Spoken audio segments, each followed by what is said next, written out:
TNPL cricket தொடரில் நேற்று நடைபெற்ற ஆட்டம் ஒன்றில் அஸ்வினுக்கு மோகன் பிரசாத் என்ற வீரர் ரன் அவுட் வார்னிங் கொடுத்த சம்பவம் பரபரப்பை ஏற்படுத்தியது. திண்டுக்கல்லில் நடைபெற்ற 28வது லீக் ஆட்டத்தில் திண்டுக்கல் டிராகன் அணியும் நெல்லை அணியும் பல பரீட்சை நடத்தின. இதில் முதலில் பேட்டிங் செய்த திண்டுக்கல் அணி 19.4 ஓவரில் 136 ரன்கள் எடுத்தது. இதில் அதிகபட்சமாக சிவம் சிங் 59 பந்துகளில் 70 ரன்கள் சேர்த்தார். அதற்கு அடுத்தபடியாக அஸ்வின் மட்டும் 15 ரன்கள் சேர்த்தார்.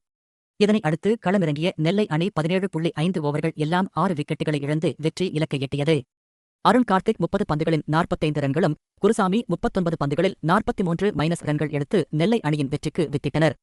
எனினும் திண்டுக்கல் அணி 8 புள்ளிகள் பெற்றதால் பிளே ஆஃப் சுற்றுக்கு தகுதி பெற்றுவிட்டது. இந்த நிலையில் திண்டுக்கல் அணி பேட்டிங் செய்து கொண்டிருந்தபோது ஒரு ருசிகர சம்பவம் நடைபெற்றது.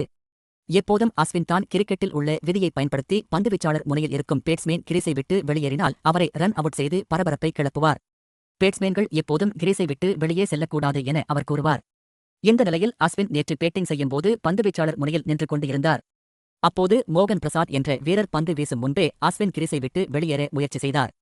அப்போது மோகன் பிரசாத் திடீரென்று பந்தை நிறுத்திவிட்டு ரன் அவுட் செய்ய முயற்சி செய்தார்.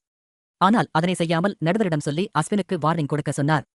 இதை பார்த்த ரசிகர்கள் அனைவரும் விதியை மீறக்கூடாது என கூறும் அஸ்வினை விதியை மீற முயற்சி செய்ததாகவும் பவுலர் அவருக்கு விபூதி அடிக்க பார்த்ததாகவும் நகைச்சுவையாக கூறினர். இந்த நிலையில் இதுகுறித்து கருத்து தெரிவித்துள்ள அஸ்வின் தாம் கிரீஸை விட்டு வெளியேறவில்லை என்றும் பந்து போட்டு முடிக்கும் போது கிரீஸை விட்டு வெளியேறலாம் என்றும் அதைதான் தாம் செய்ததாக அஸ்வின் சப்பை கட்டு கட்டி வருகிறார்.